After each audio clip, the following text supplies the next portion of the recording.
भक्ति धारा सबका कल्याण हो। आप देख रहे हैं एच सीरीज आज आपको मैं गरुड़ पुराण के अंतर्गत द्रव्य शुद्धि की कथा सुना रहा हूँ, तो सुनिए। याज्ञवल्क्य की जी ने कहा है, श्रेष्ठ मुनिजनों, अब मैं द्रव्य शुद्धि का वर्णन कर रहा हूँ, आप सब उसका ज्ञान प्राप्त करें। सोने, चांदी, अब्ज, मुक्ता, फल, संग, सुक्ति आदि शाक, रस्सी तथा बकरे आदि के चमड़े से बनाए गए पात्र, होत्र, चम्मच आदि यदि किसी चिकने पदार्थ के लेप से रहित है और उच्चिष्ट हाथ आदि से ही केवल स्पष्ट है, तो इनकी शुद्धि जल से प्रक्षालन मात्र करने हो जाती है।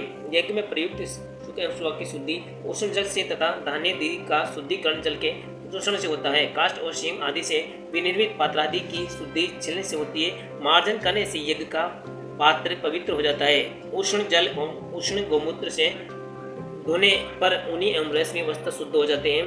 ब्रह्मचारी के हाथों में विद्वान भिक्षा प्राप्त कर अन्न एवं बाजार में विक्रय के लिए रखा अन्न एवं स्त्री का मुख पवित्र होता है।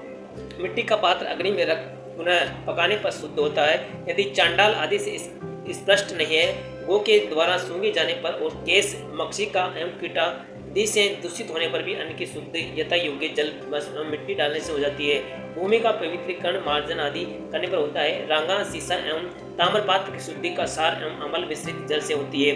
कांस्य एवं लोहा पात्रों की शुद्धि भस्म तथा जल से मार्जन करने पर होती है। अज्ञात वस्तुएं तो सदैव पवित्र ही रहती है। हमें देह शरीर से निकलने वाले मल, वसा, शुक्र एवं श्लेषा आदि से लिप्त पात्र की शुद्धि मिट्टी एवं जल के द्वारा परिमार्जित कर उसमें व्याप्त गंध एवं लेप को दूर करने से होती है। प्रकृति द्वारा भूमि में एकत्र जल को गो का संतृप्त करने से पर्याप्त हो सदैव शुद्ध होता है। सूर्य रश्मि, अग्नि, जू, धूलि, वृक्ष, छाया, गो, अश्व, पृथ्वी, वायु तथा ओस की बूंदें पवित्र ही होती है। मनुष्यों को स्नान करने के बाद, जल पीने के बाद, छींक आने के बाद, शयन उपरांत भोजन करने पर, मार्ग पर चलने पर तथा वस्त्र बदलने पर पुनः आचमन करना चाहिए। जमाई लेने पर, निष्ठिवन थूकने पर, सेहन करने पर, वस्त्र धारण करने पर और अश्रुपात होने पर इन 5 अवस्थाओं में आचमन नहीं करे, अपितु दक्षिण कान का स्पर्श कर ले। ब्राह्मणों के दक्षिण कान पर अग्नि आदि देवता सदैव विराजमान रहते हैं। जय श्री राम। श्रोताओं, ये द्रव्य शुद्धि की छोटी सी कथा आपको कैसी लगी, कृपया कमेंट करके जरूर बताएं। ऐसी ही कथा सुनने के लिए हमारे चैनल एच सीरीज भक्ति धारा को सब्सक्राइब करें